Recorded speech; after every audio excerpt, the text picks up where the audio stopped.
paper magic will survive like the heat death of the universe, and will... Oh, it's a smuggler's copter. Would you like to crew this? And then it crashes because they don't understand arithmetic. All your cards belong to me. 2 minutes into macing him in the eyeballs, I switched to pepper spray. He's like, it's all right, refreshing. And went back to the mace. Magic is dying. I'm done. Selling everything. I might be a hoarder. And I don't have the crayons or glue to explain this to you right now. What, are you gonna die twice? Oil will be worthless before magic cards will. Well, okay, Dr. Man. That's Mr. Dr. Professor Jason. If you're just tuning into Brainstorm Brewery, which I assume this is going to be the start of the episode, so that's all of you, we just recorded like 45 minutes of After Hours. So go to patreon.com/BSB, and for as little as $4 to $5 an episode, I think, get access to our After Hours where we talk about things like mortality and funny internet videos that make us look old. And zombies. There was a lot. There's a lot. It's a good time. Go check it out. In fact, we also recorded recently some After Hours with the one and only Jason Alt, who we were able to convince to come back and hang out with us for a bit. So go check that out as well at patreon.com/BSB. And oh, by the way, welcome into Brainstorm Brewery. We'll get that pitch right out of the way. Sneak it in there. We don't ever do that. So now it's out of the way. Welcome into the show. We are here, myself, Cass, and DJ, talk about Magic the Gathering and also Spiderman and also Blink-182 songs with the spiders in them. Topical. Yeah. That's your reference. Hey. So welcome in, everyone. There's been a lot going on in Magic. I am fresh off of an NRG series where 7 of the top 8 decks in the standard format were Vivi Cauldron. So that's fun. I'm headed to the Spotlight this weekend. Anyone got any metagame predictions for this one? I'm gonna guess it's gonna be Vivi Cauldron. How much? If I had to guess. I'm going to predict there will be fewer than 400 people in the event. I think that will go over. Well, more than that. If the line is 6.5 copies of Vivi Cauldron in top 8, I will choose the over. I was thinking metagame share. That's a good way to look at it too, though, because that is a strong over, I would say. Yeah. I take the under on 6.5. Just you're because, correct too. Yeah, it just seems like the thing. But then again, I don't know, these events, and I've talked about this at length, these events in Magic today, a lot of factors combine to make the best deck be a higher metagame share than the best deck was 10 years ago. Yep. It is not necessarily, now in this case, I do think it might be, but it is not necessarily true that the best deck is just so much more powerful in 2025 compared to the other decks than the best deck was in 2015 or 2005 compared to the other. It's that everyone knows it. And everyone knows that you are just wrong to not play that deck. And that's the difference. It's also a factor of part of the reason why I take the over at 6.5 for the top 8 is that all of the good players are going to show up with the best deck. And when all the good players are playing the best deck, it's so hard for someone who's inexperienced and not playing the best deck to hang, because you have to both get lucky and also somehow not get outmaneuvered. Yeah, I don't want people to take this as shilling for a metagame or whatever. That is not at all what this is. But I edited a ton of Brian Brown Doohan articles in The Wit 2015 and 2016, where he talked about the tools we had then were so much better than the tools we had 10 years ago. And these formats that we look at 10 years ago as being good or balanced or great would have been absolutely broken today. And in that case, the today meant 2016. And I think he said many things along the lines of, imagine 10 years from now. Well, here we are 10 years later, and everyone knows within a week of the set releasing, they've data crunched millions of games of Magic to figure out what the best deck is. It's just a different world than when we had the SCG event a week after release, right? And then we had another event 2 weeks later, and then we had the Pro Tour, and that was it, right? That was where you got the information. Everything was slow moving. Everyone couldn't jam actual infinite games on Arena against the best deck to know if they have a good or bad matchup against it. But everything has just changed. Now, it is, yeah. It is funny to note, though, that Vivi Cauldron at the last Pro Tour, now granted that was 7 bans ago, Two players played Vivi Cauldron at that PT. One of them is Northern Virginia local hero and Amulet Titan sicko Peter Hasusian, shout out. And the other is the greatest Magic player of all time, Paulo Vitor Damarosa. So, like, there are still things to be discovered. Like, Magic isn't a solved game. That said, it's so much hard. Like, you have to be the greatest of all time or someone who is notorious for being very creative in this space to innovate. Yeah, and look, I don't want to maybe get too into the weeds here, but there was a lot of discourse, say, around the time of the RCs last year, where Corey Baumeister and Jim Davis went on camera and said there's always going to be a best deck. Maybe players should work on beating this deck, something along those lines. And they were not just like memed on in a haha way. It became this like really personal, you are being paid to lie on behalf of Wizards. No one can trust the things you're saying as the things you believe. And it just got, in my opinion, like really ugly. And lo and behold, the Vivi Cauldron deck, with the exception of Quantum Riddler, was sitting right there the entire time. And it was better because it had Vodalian Thrillseeker that you could pitch into the graveyard to make all of your creatures fling themselves at your opponent's face. So you didn't even need combat. You didn't have to play a haste enabler to do combat, right? So, and again, I'm not even saying that the deck was or wasn't better than the decks at the time, but Paulo Vitor Damarosa went 8-2 with it at the Pro Tour in the most optimized Is It Prowess Omni mono red meta that could possibly exist. Now, so look, it's not to say that we didn't need bans. Like, none of it's to say anything except that just that deck was there and he went 8-2 with it at the Pro Tour, the highest level of competition. The win rate for Is It Prowess wasn't 80%. You know, right. Like it was 52 or 53% at the event, and they weren't even all decided on whether or not you should be playing Vivis, right? Like, it's just, there's the metagame today, like a lot of really good players who are in their early 20s grew up reading articles saying, play the best deck. You're not better than the hive mind. Play the best. So that's what they do. And it's not that no one is wrong to do that. But again, the Vivi Cauldron deck was there. Maybe that some of these players have some spice queued up for the spotlight. Because if you do have some spice, you're not going to show it at the NRG. You're just going to play the best of deck. You're not going to show it a week after rotation at the 37-player Arena Championship. You're just going to play the established best deck. If there is going to be any big shakeup to standard, we're going to see it this weekend. I don't think there's going to be. But this is where we'll see it. I'm not here to disagree or agree with Corbin or Cass about the metagame. I'm just here to tell you that 10 years ago today, Jace Vryn's Prodigy was $40 and it was about to go to $100, so you should buy your Vivis before they go to $100. Well, now, hold up.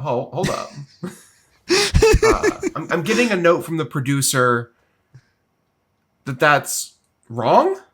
Beep! And we're back here at Brainstorm Brewery. Everything I said was a lie. Don't trust me. I am a scoundrel and a thief and a heathen, a heretic, all of the above. Jace Vryn's Prodigy, you should still buy them, though. That card's great. It's only $3. It could go to $100 again. Who knows? How many do you have, DJ? None. Maybe? Hang on, let me check. Oh, I just assumed this came in the box of 400 stacks of cards. For those who don't know, DJ's on this new kick where he buys 400 copies of something at once. It's more than that now, actually. Okay, my bad. Oh, we got physical bits coming out. Jason's not here to tell you no. For those of you who pay $0 and go to youtube.com/brainstormbrewery, you can see me just pull out fistfuls of Miriam Sentinel Worm. That is a lot. For those at home, how did you acquire these? This whole box is everything past the divider is etched copies. Everything before the divider is normal non-foil copies. I have a customer who decided to sell out of Magic, who was a hobbyist speculator. Yeah, I was going to say, lest you all think DJ is the evil hoarder bad guy here. He's not. He's the person who got that person out of the game. He's going to redistribute the worm wealth. And he's motivated to sell. Look how many he has. I did have the fun conversation of DMing Star City's pricing person on Twitter and saying, because their buy list does not have a quantity limit, but they will accept or reject it. And rather than waste a lot of people's time, I just DM'd him with a picture and said, how many of these can I give you without making you hate me? And we settled on a number, and that was nice. That was good for everyone. So, in case you're wondering why Star City Games will not buy your Mirums for the next 2 years, because of DJ. I did that to the local. I did that to the local bulk rare market here. There was one. It was like kind of local. And again, this is maybe 10 plus years ago, so not quite as internet savvy. Blah blah blah. So you go to the Tax of 80 store, where I believe that they were actually offering 25 cents a rare, until you bring in thousands of rares. But I knew better than to bring in thousands of. My camera moved. I only brought in like 200. Start small. And of course, I'm bringing true bulk rares. This was a time where doing that kind of thing was a ticket to just getting $4 or $5 cards in bulk, right? It was not hard if you were a store like that. And then you would sell it like, this is the kind of place that would mark their cards at double Star City and then advertise them as 50% off. So, yeah, cash only kind of place. Cash model. Yeah, cash only kind of place too. So like, you know, like charge you $3 to use your credit card kind of thing. Like, no one wants that paper trail. Anyway, that's neither here nor there about that store. The point is, they seemed like maybe they could get got. So I took in a couple hundred bulk rares, true bulk rares, and I got several $100s. I go back in the next month with more, and now I'm only getting like 15 cents a rare. You know, go back in again later, and it's like, we've got enough. And that was the end of that place buying bulk rares at those. But I milked it for all it was worth. The industry back then was just finding a game store that wasn't savvy, burdening them with as much crap as you could, and then sprinting away from their bloated corpse as fast as you could before the IRS got to them. Yeah, well, because they're stuck there, right? That was a time where you could quite literally troll Craigslist and go get collections from the 90s out of people's attics, right? That's not a... I know that that's a wild thing to even suggest into the year 2025 or whatever, right? But you could quite literally get dual lands sold to you by someone's mom when they moved out to college, kind of, right? There was a moment in time where that existed. The first Black Lotus I ever bought in a collection came from somebody who we were going through their collection that had been in their basement, and they had me a Near Mint Volcanic Island revised, just actually Near Mint Volcanic Island. And I said, wow, this card has been pretty well taken care of. And they said, yeah, it was a bookmark for Aragon. God. Why I not? learned something about Aragon last night. Was the kid who wrote it was like 14 when he released it, I think, Christopher Paolini. Yeah. About a year and a half, 2 years later, Crazy, he went on a signing tour, like a book signing tour. Yeah, I'm the one that told you this. I don't know this. Go ahead. You were not the one who told me this last night. It was not you, DJ. You might have told the person who told me. Ooh. That he would go on his book signing tour, and then if the stores that he went to for the book signings didn't hide all of their smut ahead of time, he would ditch his own book signing to go read erotica novels.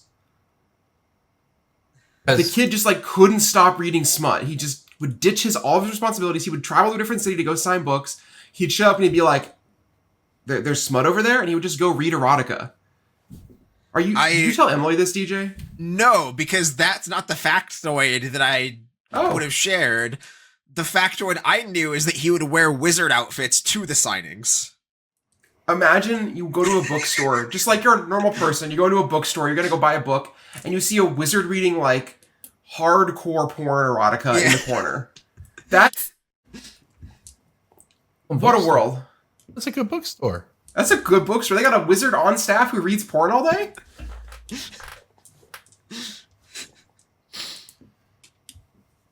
Maybe he hit the Black Lotus in Aragon. I wonder if that's what do you think my parents looked at the bookstore? Kids' book. You think they were over in the corner? Just exclusively the Bible. Yeah. I used to spend a lot of time at the Walden Books, you know. There were no cell phones. It was probably so fucking boring. My mom would bring a book to my Yu-Gi-Oh tournaments back in the day. God bless her. I just got dropped off places and was left unsupervised. All right, I suppose we'll talk some magic. We've got some Spider-Man coming up later, but first, it is time to break some bulk. Breaking bulk time. Breaking Bulk is the minigame where we try and guess a card that is worth more money than you think it is, that you might find in your bulk. How's that? Well explained. Flip it. Use it every time. It doesn't matter how you explain it, though, because you'll never get it. And that's why y'all will never guess this colorless. Well, I don't know the right way to put this. Corbin's already cheating, I see. It's a card from Worldwake. Worldwake. So is it Oh, it's colorless Walking or is it Atlas. Walking Atlas. I think it's a red card. But card is using the term loosely. It's a token. Worldwake? It's the dragon token from Worldwake, right? It is a token, and no, I was it is going to not say the the dragon Tuck token. Return token. Is there like a No. goblin ally token or something? No. The Stone Stone Idol Idol Trap. Trap token. Mm-mm. It's not the Good 612. Nope, that's a great guess, but no.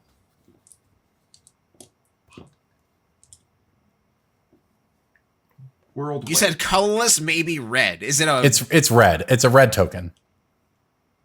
I was having a moment with the color identity of tokens. Red token. Is it an ally? Just like a colorless, like a red, like make two ally tokens. Nope. Hold up. It's a Hellion token, maybe? Nope. We are in the tank. I know Worldwake really well too. This has got to be some stupid. Is there like an artifact that makes tokens? I think it's a red creature. But I'm trying to I'll be honest, I'm not sure what the creature is. Oh my god. A red token from Worldwake. Ah, yes, that is what it is. I thought this was what made it. I couldn't remember the card name. Yeah, no, this is a real thing. You'll know the card. The red rare from Worldwake. That's a bulk rare, reprinted many times. It's not a dragon, not a Hellion, not a goblin. That's all correct. The kind of a Drekky kind of thing. Oh, is it Kazul? It's the ogre tokens that Kazul Yeah. Warlord Tyrant makes. That's right. Well, Kazul, Tyrant of the Cliffs. I thought that guy was Zendikar. That was where my brain was. Same, actually. Yeah, it's a 5/4 that whenever a creature an opponent controls attacks, if you're the defending player, put a 3/3 red ogre onto the battlefield unless that creature's controller pays 3, and the ogre token is $1.50. Fun fact. One of the more expensive uncommons in the set, as a matter. Yep. It also has an identical art in Murders of Karlov Manor Commander with a different border. Mm-hmm. And Commander Masters, I think, as well. Yeah. Keeping So- with the tradition of Zendikar block, I have a Zendikar white rare. Celestial Mantle. Era Nope. Eternal. That's Worldwake. Luminarch Ascension. Nope. This is a breaking bulk, guys. Yeah, but I'm just covering my bases. Kabira here. Evangel. No, although I do think that card was a breaking It bulk. was recently. bulk. It was The until, like, Equipment Core. No, it's not Core Armament Master, maybe is what it's called. It's not that guy. That was the uncommon. World there was that rare. Queller or World Shaker or something like that. Like It's World. not. Ooh, not that's a World good Queller. guess too, DJ. Not the I'm smokestack trying to guy. remember this set. I loved this set. Yeah, Landfall, Admonition Angel. that's a mythic from Worldwake. That's Worldwake. This card has reprints, to be clear. Like it's not only Zendikar. Zendikar White Rare. I'm assuming something to do with equipment or like It Maybe has not. something to do with creatures, that's for sure. Martial Anthem? Is that Worldwake? That is. Martial Anthem is Zendikar, but no, Conqueror's Pledge is Zendikar. But no, it's not that.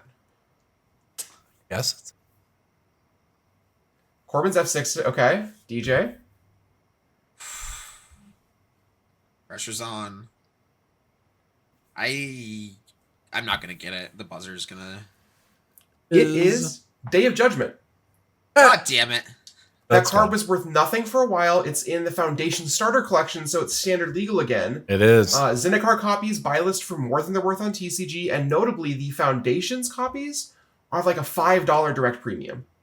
It's pretty heavily played. Like Blue-White is a very good deck in standard. Blah, blah, blah, Vivi Cauldron. Blue-White is a good deck, and Day of Judgment is pretty heavily played right now.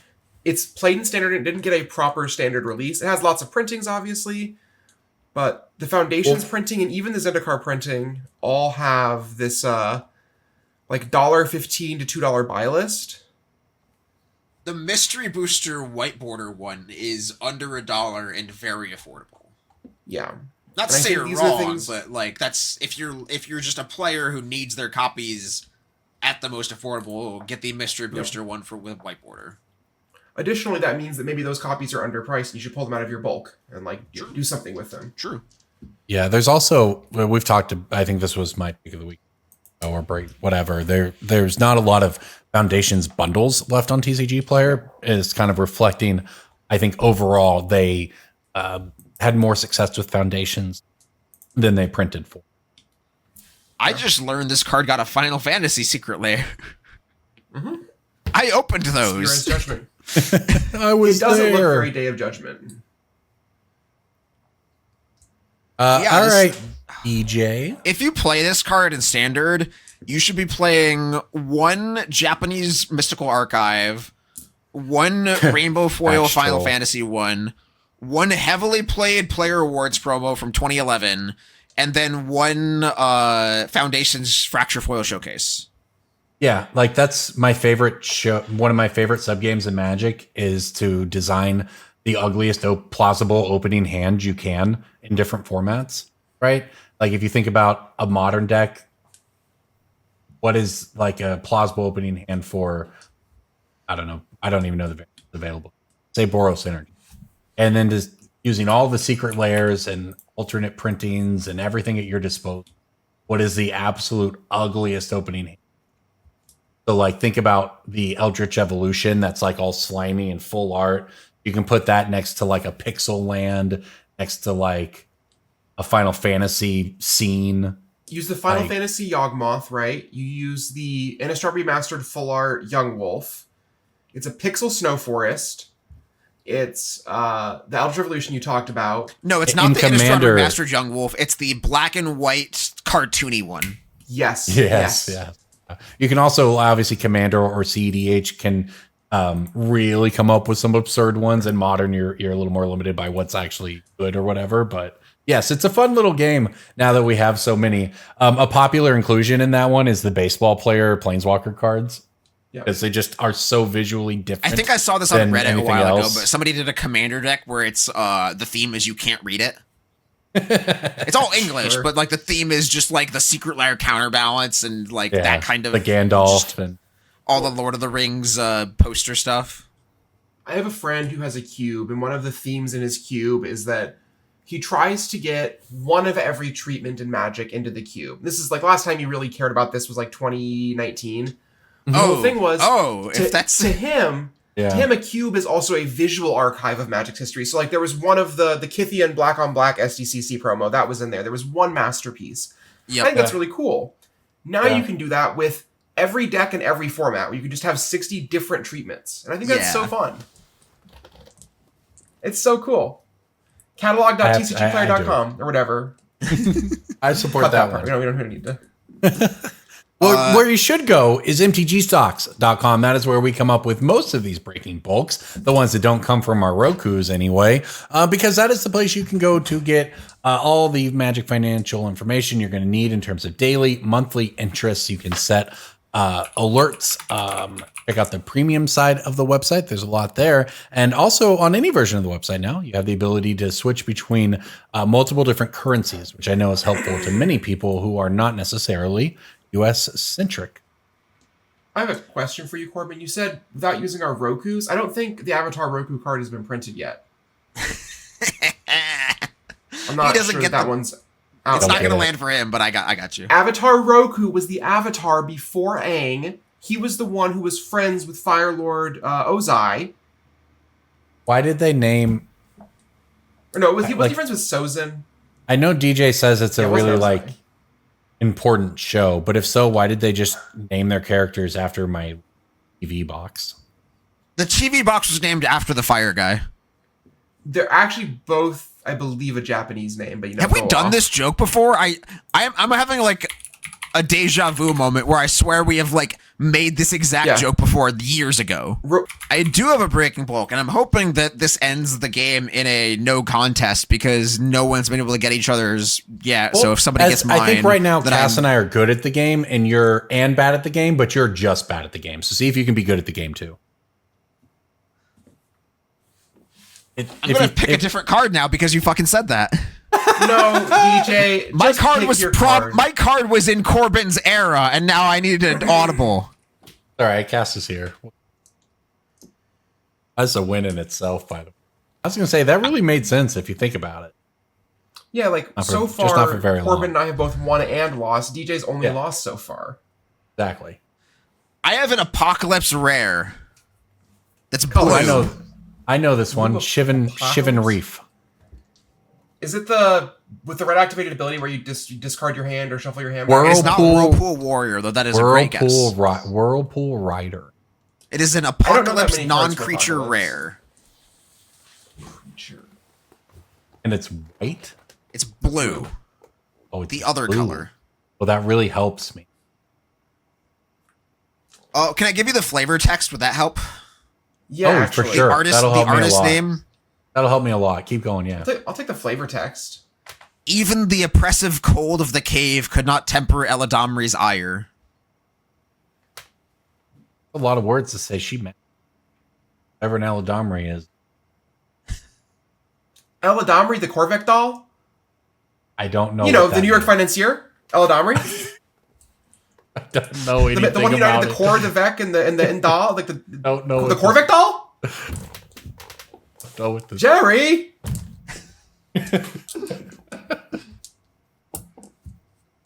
The artist name of the card is Jerry, by the way. Oh, It's like Jerry. Jerry that helps Tiratini? for sure. He's there to Tiratilli? Schadenport, I think, right? Jerry Tier. I can't read it from here, but Yeah, Apocalypse is Ornithir. a tough set. The Icy Cave. This isn't like oppressive cold or something. I don't know, man. I got Corbin, do you have any guesses besides Shivan Reef? No, that was my best guess. Okay. hold up, let me cheat real quick. The card of the day is Ice Cave. Never heard of that one. JJ, can we cut the part where I said oppressive ice cave and just cut out the word oppressive and have me say ice cave and then splice together a bunch of previous clips of DJ being like, wow, Cass, you are so smart. Wow, Cass, you are so smart. And then bill us for that, I'm sure, because that sounds like some work. Yeah, clip that, JJ. Whenever a player plays a spell, any other player may pay that spell's mana cost. If they do counter it, it sucks. And you have to match colors. This card sucks.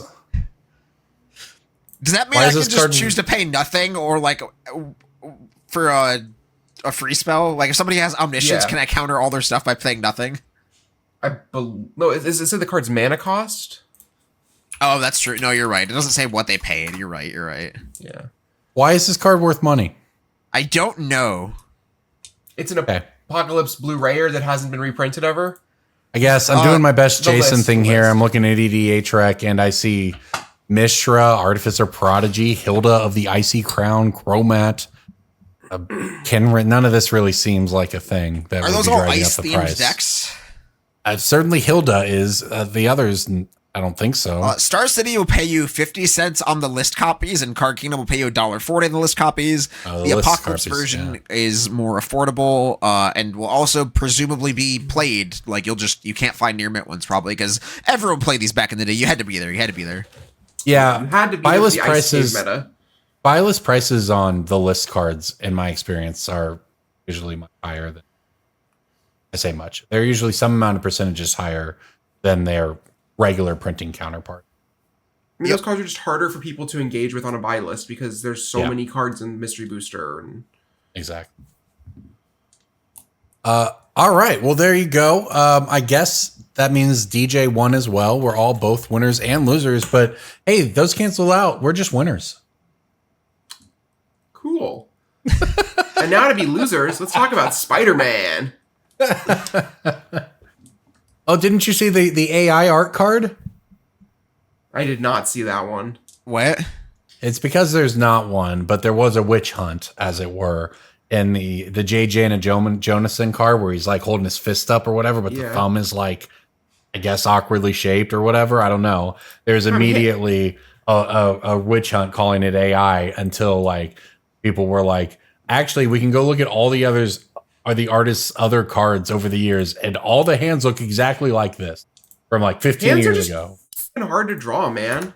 Yeah, and I mean, I'll give him, it does look a little weird because it's like he's holding up his fist, but also his thumb is like coming out at a weird angle, but also like not AI. It's just, it's, you know, he was trying to show that, right? That you can't really see, but you know, anyway. I mean, it's very clear here. If you're watching on YouTube, you can see me giving you the middle finger. Read between the lines, as I say. Yeah. Spider-Man looks like a set that's going to exist. That said, there's a card in the set called Rent is Due, which I'm going to get a lot of mileage out of. You just throw Rent it at exists people. in the Magic universe now. You just throw it at people, right? Also, like, you can just wait a minute. Whenever anyone posts anything online I don't like, and they have a blue check next to their name, I can just post the Rent is Due.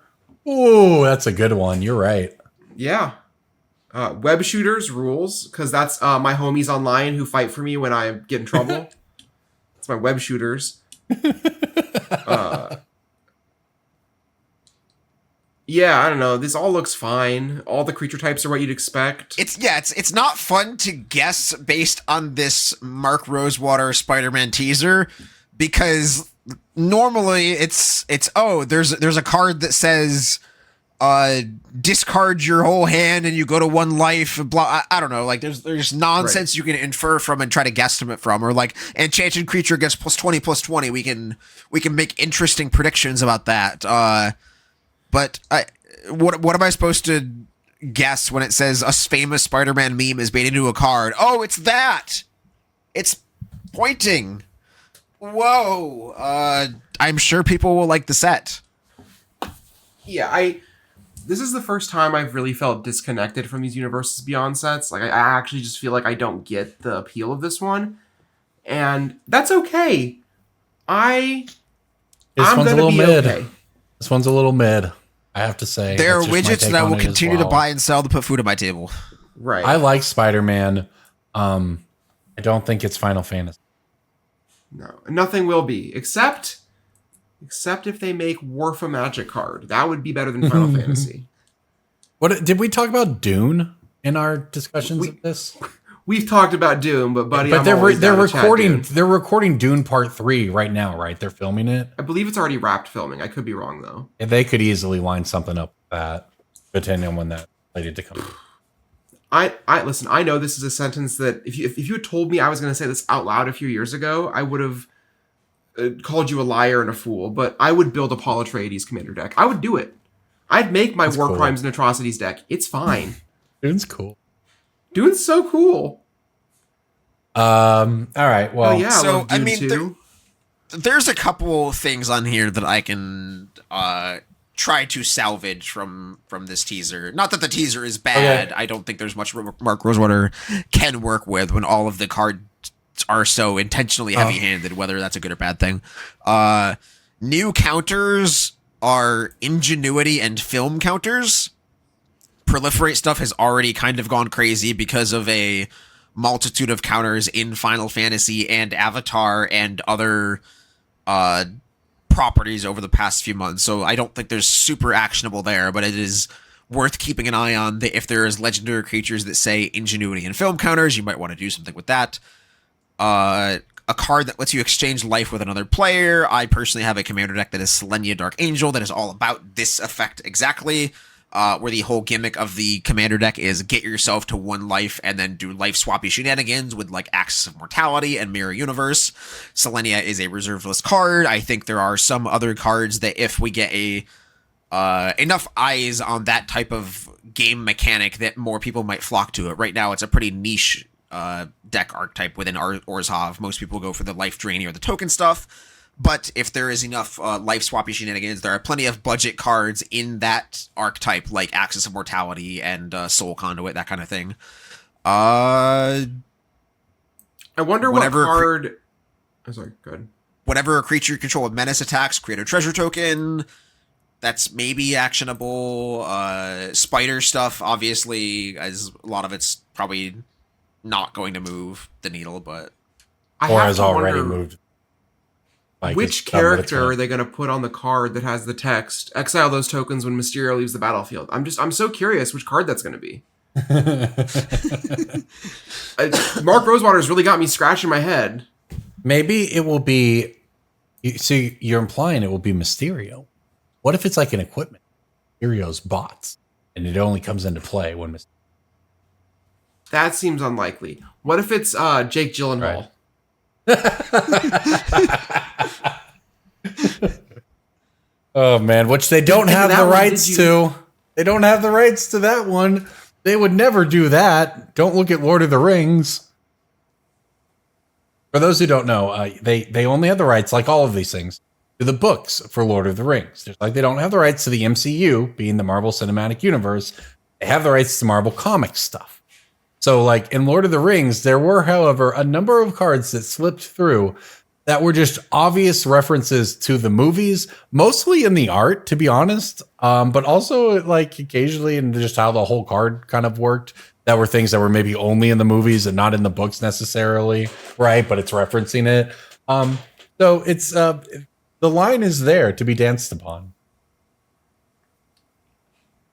What about Spider-Man collector boxes? They're $900+ right now. They were $400, $500, $600 well, maybe $500 or $600 a month 6 weeks ago. At this point, what do you all think's going to happen? I mean, what is the current price of a Final Fantasy collector box? Like $1,400. On the topic of Spider-Man collector boosters, Card Kingdom is reasonably close to TCG Player on this item. They limit the quantity you can get, of course, because they don't want just one person buying out all their collector boosters. But if you have Card Kingdom credit, collector boosters for Spider-Man are a decent out for that. CK right now is at $989.99, and TCG Player is at like close to $1,002. So historically, Card Kingdom store credit has transacted at around 80%-ish. If you really wanted to fast sell it, it was like 80%. If you wanted to slow sell it, it's like 82%. People are buying more and more Card Kingdom store credit on the secondary market with the explicit purpose of buying Spider-Man collector booster boxes and then either gambling on those or stocking them or flipping those even closer to retail to squeeze that last margin out of your Card Kingdom store credit. So there becomes this chain of sell cards to Card Kingdom, get the store credit bonus, buy Spider-Man collector booster box, or Final Fantasy historically when those were aligned more with TCG Player, and then sell that to maximize the amount of value you get out of your store credit bonus. So CK store credit has been trending upwards up to like 85% of the store credit value as cash, and so it's reaching this equity point of like just Puka, say it. They're like Puka points. Not exactly. Quite. They're backed by a lot more substantial stuff than Puka points ever were. But In the context that DJ's using it, though, the idea that it's fungible for Magic at a near 1-to-1 value is pretty true, right? Like the idea is that the Card Kingdom value credit is trending upwards in value as a standalone thing in terms to the dollar, right? So it becomes what DJ is explaining is a way that you can convert the bonus you're getting on trading, and like the trade-in bonus at TCG Player, to better get back to a cash end. Kind of like it helps people who are trying to essentially trade up to a big thing, because it's a lot easier, for instance, if you get that Final Fantasy booster box, it's easy to find someone to buy it comparatively, right? That's so much easier than 200 cards getting traded in. Or just but it selling the allows stock you to credit, trade yeah. up. Yeah, but it allows you to trade up in a really efficient way. The biggest difference is the liquidity of the value store. Where if I have $1,000 in Puka points, what am I going to do with those? Put up that I want $1,000 in cards, or sell the Puka points to somebody who's going to do that same thing. With Card Kingdom, I can just go to Card Kingdom's website, use the store credit, and know that I'm going to get the thing that I want. Like, that is a real difference in how fungible they are. Very true. Right? Yeah. And I wasn't trying to get super deep into it. Just saying that, like, the idea is that people are using it to trade up very efficiently. Is it feels that like that was the way people really wanted to use those services. That's great. Yeah. Honestly, that I should do more of that, because I am someone who buy lists a lot of small value cards to Card Kingdom, and would have no problem selling boxes. The question then becomes, does Card Kingdom's buy list get worse because they take in, if they buy someone's Esper Sentinel and that person uses that credit towards a Spider-Man collector box, right? The velocity of Spider-Man collector boxes is better than that of, maybe Esper Sentinel is a bad example, but like of your average Magic card. Does Card Kingdom get overburdened with certain inventory and their buy list numbers get worse? Like, that is a constantly moving scale, right? Yeah. It's weird. I think that Card Kingdom is going to continue to do well to acquiesce the new player market. They spend so much on SEO and so much at being the top of the food chain as a direct competitor to TCG Player themselves, right? Like, TCG Player has a massive market share, and that's a bunch of stores doing a Spirit Bomb, whereas CK is just CK, and like they're competing against that directly and getting so many new players who just want to buy all their things in one store and get it from one package. Direct is in shambles still right now. Like, CK is really, I think they want all that inventory, and they want to have 50 of everything, because there's no real other place to get just a one-stop shop for everything as efficiently right now. Sure. A lot of ways that is true, yeah. For anybody who is hunting a deal, for what it's worth, and again, not to compare buy lists or anything like that, because I'd have no experience in this. Cool stuff. I got some collector boxes for Spider-Man on there at like $8.50. We talked about this in the Discord. Cool Stuff has a thing where loyalty program. So for me, they were actually discounted down to like $8.10. I don't know. I mean, that's like $150 under market if you are someone who actually is interested in the product, which I tend to be. I like to get one. Whether you call it the Pokemoning of it or not, I really do like having collector boxes as like a keepsake, kind of, right? With the idea of maybe I'll open them for fun sometime, but they do look pretty good and unique up on a shelf, like in a way that ETB did. There was a period in my life where my plan, I think I stopped this right around, I want to say Karlov was the last set that I did this for, where I had one of every collector box from Throne of Eldraine up to Karlov, and my plan was someday I was just going to take like 200 milligrams of THC and open all of them and have a great night. They started getting expensive, and so I sold them. I probably should have waited longer, it turns out, but like that was the thing I was planning to do at one point. Yeah, like I had a before my AC broke and I ended up selling it. I had a Kaldheim collector booster box in my closet that I'd had for quite a while, and there were multiple nights where I almost was just like, you know what I want to do for my thing tonight? I don't want to play Arena or League of Legends or NCAA football. I'm going to open up a collector box tonight for fun. The most recent Pokemon expansion in the US was split into two sets, White Flare and Black Bolt. The chase card, outside of like the super rare Victini or whatever, is a Seismitoad EX. Not even an EX. Is it an EX? Hell yeah, no, Seismitoad. Love that. In the artwork... Wait, before we get too into this, can you give me like 30 seconds why the newest Pokemon set is Gen 5 focused? Because we're going back to Gen 5 at some point, I'm sure. Oh, Jesus. Yeah, I guess that is time for that, isn't it? Yeah. We did the Gen 4 one a couple years ago. So I sent an image in the voice text channel so DJ can see this card, and I don't know if I'm going to be able to find it easily, but somewhere in the art, right to the right of his head, there's like three little swirls that are clearly just like some sort of plant trellis, but it looks like a 666. It's incredibly dumb. It's incredibly benign. Yeah. Wait, where is this? If you look at the Seismitoad in the voice text channel, to the right of his head, there's like three little swirls. It's been a while since I've seen this satanic panic happening, and especially over something so small and benign. It's really wild to see that happening in Pokemon again. Yeah, and also I think this is partially because this art is done by Shinji Kondo, who has done a number of very, very expensive Pokemon card arts. And this card started spiking a couple weeks after release, or maybe even a month after release. It didn't start off like just turbo expensive, but it kept going up. And I think that some of the 666 panic and stuff was like content creators / whoever coming up with reasons why this card was going up in price or whatever. Like some people claimed it was going to get banned because it had a 666 on it. Like it just became like this thing larger than itself, but it is actually backed up by the fact that the artist has done multiple other $500 Pokemon cards.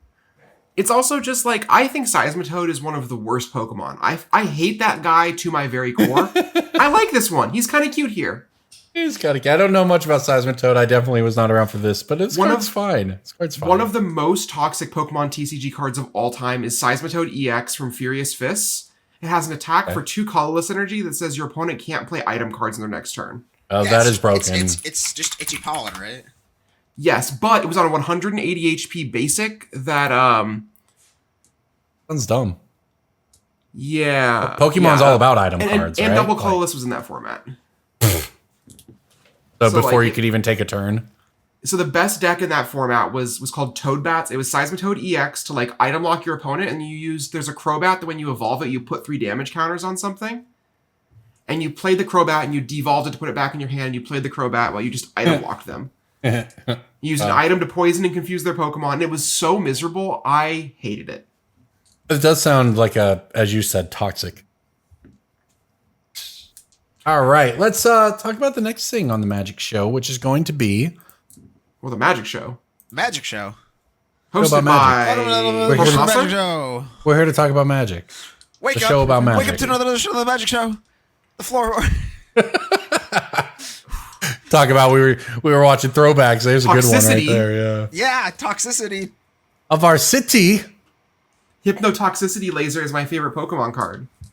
All right, we might be Pokemoning a little too much. It's time to get back to Magic. It's time to get back to some picks of the week. Pick of the week, pick of the week, pick of the week. Time for the pick of the week. Corbin, what is a pick of the week? A pick of the week, DJ, thanks for asking, is where the three of us pick a card that we think is going to go up in price either in the next couple weeks or maybe in a longer term, or perhaps a card we think is simply at its lowest and we want to remind you that now's a good time to pick it up. The pick of the week. That last one is exactly what my pick is. It is a card that is at its lowest of all time, so that's why I'm going to pick it. What do you think Edgar Markov is worth right now? $21. Is that the card that was once $100? TCG low for Edgar Markov is in fact $21. Market price is $23. We are talking about the Innistrad remastered version, so just the most affordable version you can get. The original is a little bit higher. The Judge promo is crazy, of course, but I am looking at the MTGstocks graph for this card. When it came out, it was 50-ish, and it's just decline, slow decline, and it has officially bottomed out. We know that the all-time low for the card on MTGstocks is 23.45.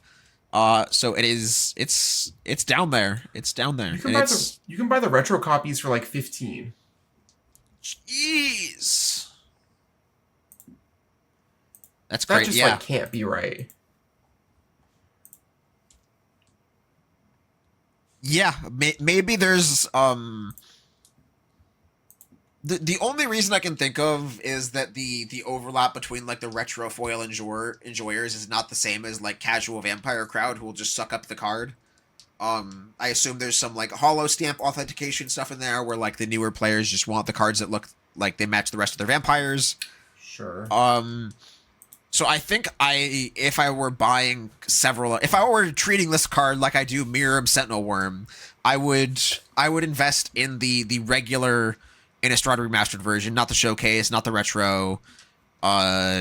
the card does have a serialized version too, but I would just get the regular good old, either the Commander 2017 one or the Innistrad Remastered regular version at $20 to $25. The card has obviously been incredibly expensive over the years. If we look at the MTGstocks data, card peaked at around 100 right before it got its Innistrad Remastered reprint.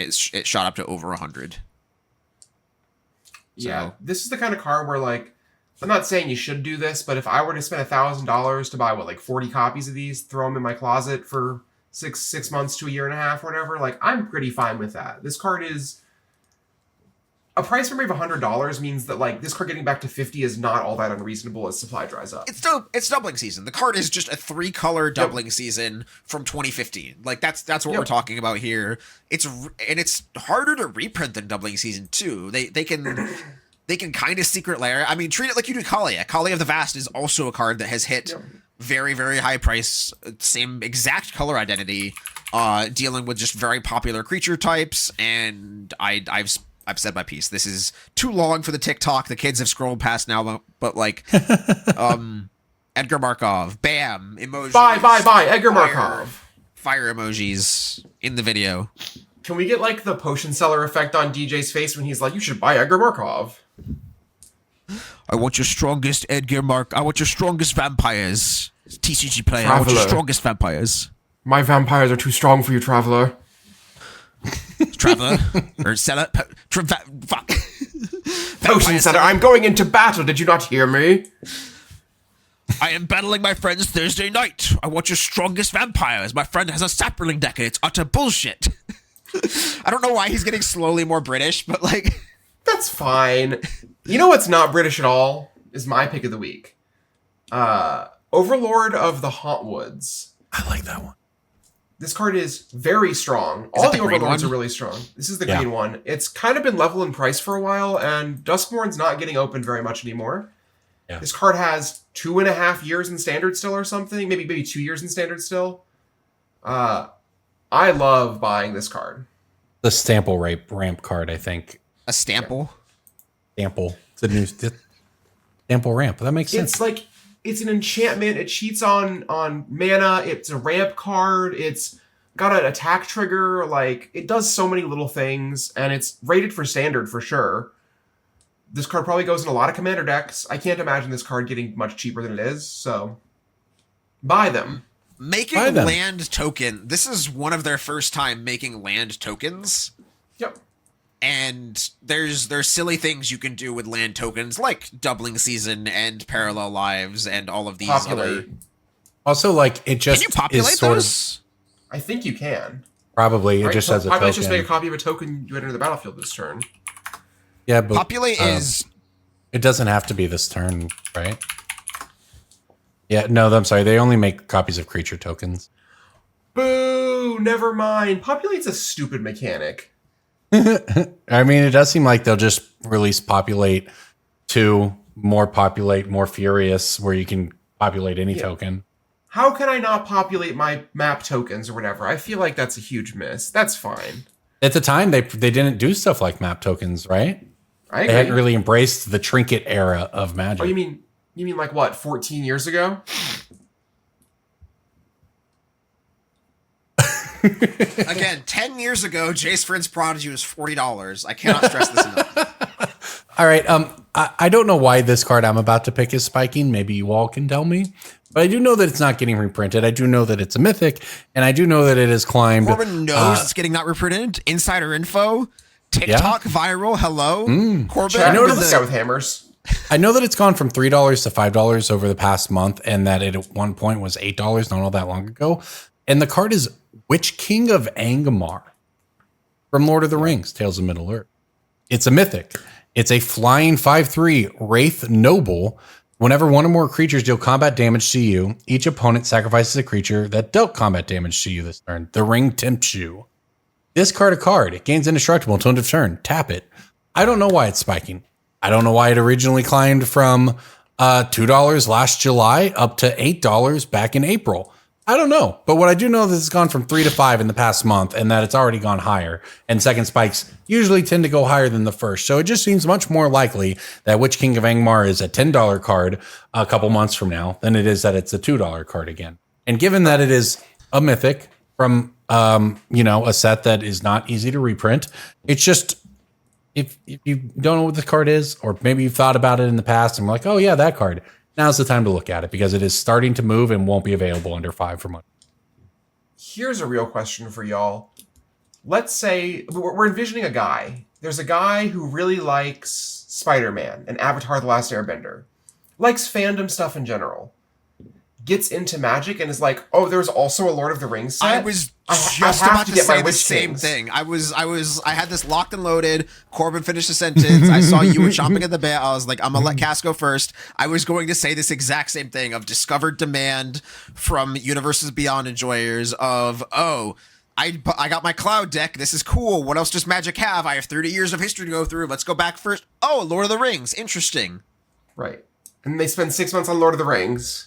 That's something that we haven't talked about in the context of Universes Beyond a lot, is that it's not just the one that brings you in, I guess. It's all the others. Because to us, Duskmourn is Duskmourn and Ravnica is Ravnica and Dragonstorm is Dragonstorm because it's Darkir. But if you're new, all of those words don't mean shit, right? Yep. And there's 40,000 cards. And in fact, I keep always hearing Wizards employees say there's over 30,000 unique cards. I think that's what they said when I started playing Magic 15 years ago. There's got to be, I don't know the last time anyone actually counted the number of unique cards, but it's probably more than 30s. I believe it has at least doubled since Throne of Eldraine. I believe it's 30,000 mechanically unique game pieces. Okay. Anyway, it's a lot. The point is, and there's more all the time. So, yeah. So, if you are somebody who comes in with Final Fantasy or whatever else, you don't know what set you're going to get into next, but you are interested in exploring more of Magic because you like playing. Oh, Fallout Season 2 is coming out? Right.